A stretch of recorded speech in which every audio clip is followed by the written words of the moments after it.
Welcome to part 2, the scope of the AI Act. In this part, we do the foundation work for everything that follows. Before you classify risk or apply obligations, you need to know whether the AI Act applies and to whom. We will organize scope around 3 practical questions. First, what counts as an AI system and what does not? Second, who is regulated? Providers, deployers, importers, distributors.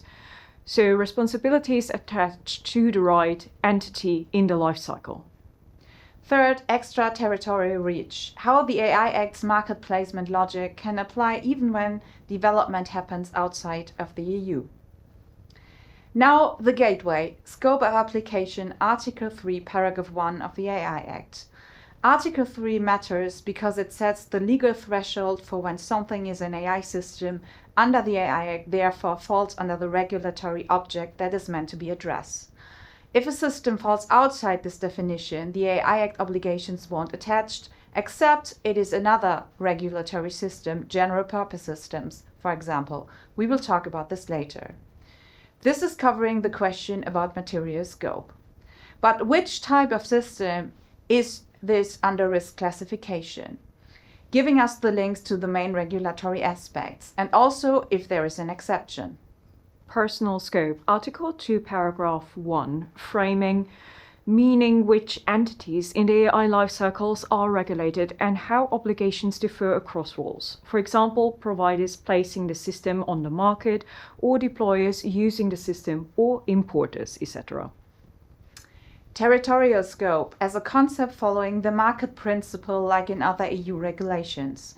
The logic is, if AI systems are placed on the EU market or used in ways that connect to the EU, they affect, for example, European citizens, the market principle kicks in and the AI Act applies. Finally, a hard boundary, the barrier of competence, Article 2, Paragraph 3. The AI Act does not apply outside the scope of union law and it does not affect member state competences on national security and related military and defense purposes, an exception that was highly criticized during the legislative process of the AI Act. One critique flagged is that some framings risk negating AI as a socio-technical phenomenon, meaning treating compliance as purely technical, even though the real impacts are shaped by institutions and deployment contexts. This combines critical points with exceptions, so let's take them in order. The dualistic regulatory structure of the AI Act creates a tension of applying a product safety regulatory approach to a domain where the central concerns are fundamental rights and societal power. Besides, there's no general requirement to justify that AI is in use at all in the Annex 3 areas as a core connection to fundamental rights as a key sensitive area for this protection.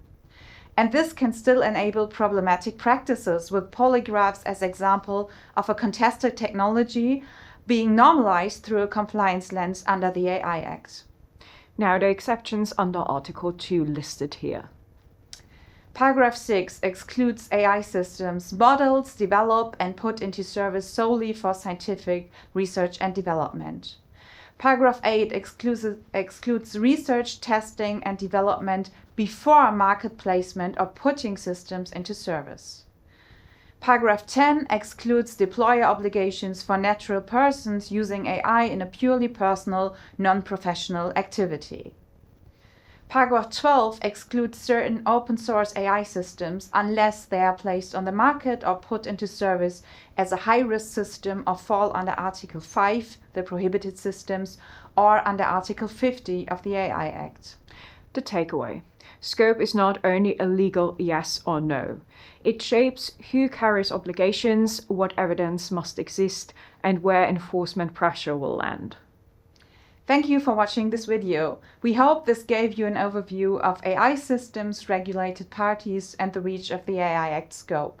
We're looking forward to welcoming you back in our next session on risk.